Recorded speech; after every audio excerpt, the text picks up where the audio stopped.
আজ আমরা জানবো একটি ওয়েবসাইট কিভাবে কাজ করে এবং এই ওয়েবসাইট নিয়ে যা যা কোয়েশ্চেন আছে সবগুলো নিয়ে আজকের ভিডিওতে আমরা আলোচনা করব। তো প্রথমে আসা যাক ওয়েবসাইট কিভাবে কাজ করে। মনে করুন আপনি কোনো একটা রেস্টুরেন্টে গিয়ে পিৎজা অর্ডার করলেন।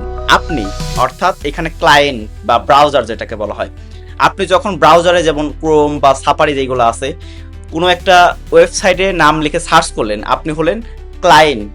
তারপরে কি আছে মেনু কার্ড, অর্থাৎ ওয়েবসাইটের নাম যেমন www.google.com, এগুলো হলো মেনু কার্ডের মতো যা দিয়ে আপনি কিছু চাচ্ছেন এটা বোঝায়।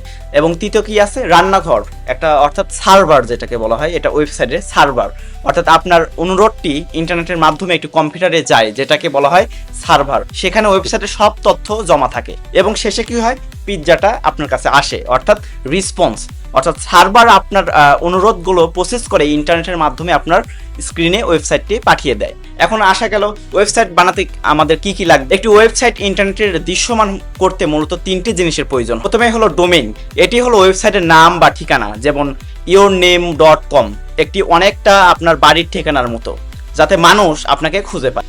এবং দ্বিতীয় হলো হোস্টিং, এটি হলো ইন্টারনেটে একটি জায়গা বা অনলাইন মেমোরি। ওয়েবসাইটে যেমন ছবি থাকে, ভিডিও থাকে, লেখাগুলো যেমন সেখানে জমা থাকে এবং জমা রাখা হয় তাকেই হোস্টিং বলা হয়। এটি অনেকটা আপনার বাড়ির জমির মতো। এবং তৃতীয় হলো এটা ডিজাইন বা কোড, ওয়েবসাইটটি দেখতে কেমন হবে তা নির্ধারণ করে এর ফাইলগুলো সাধারণত HTML, CSS এবং জাভাস্ক্রিপ্ট দিয়ে এগুলো তৈরি করা হয়। এবং তৃতীয় নাম্বার হলো ওয়েবসাইটের তথ্য বা ফাইলগুলো কোথায় সংরক্ষণ করতে হয়। ওয়েবসাইটের সবকিছু সার্ভারে সংরক্ষণ করতে হয়।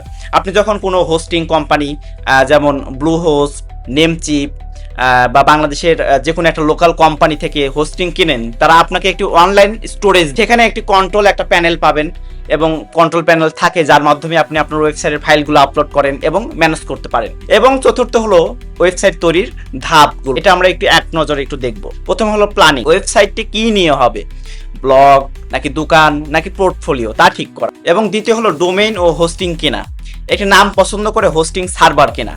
তৃতীয় হলো ডেভেলপমেন্ট, কোডিং করে অথবা ওয়ার্ডপ্রেসের মতো টুল ব্যবহার করে ওয়েবসাইটটি বানানো। এবং চতুর্থ হলো ফাইল আপলোড করা, অর্থাৎ আপনার তৈরি ডিজাইন বা ফাইলগুলো হোস্টিং বা সার্ভারে রাখা। এবং পঞ্চম হলো লাইভ, একবার ফাইল আপলোড হয়ে গেলে পৃথিবীর যে কোনো প্রান্ত থেকে আপনার ডোমেইন সার্চ করলে ওয়েবসাইটটি দেখা যাবে কিনা ইনশিওর হতে হবে। আমি একটা আপনাকে উদাহরণ দিই, যদি আপনি একটি ছবি ইন্টারনেটে সবার জন্য রাখতে চান, অর্থাৎ সবাই আপনার এই ছবিটি দেখুন, তবে শুধু আপনার ফোনে রাখলেই কিন্তু হবে না, ছবিটিকে আপনি ফেসবুকে আপলোড করতে হবে, ফেসবুকের অর্থাৎ ফেসবুকের সার্ভারে থাকবে সেইটা। ওয়েবসাইটও ঠিক তেমনই, আপনার কম্পিউটারে বানানো ফাইলগুলো কোন সার্ভারে বা হোস্টিংয়ে রাখতে হয় যেন সবাই তা দেখতে পায়, এই জিনিসটাকে আপনাকে খুবই মাথায় রাখতে হবে।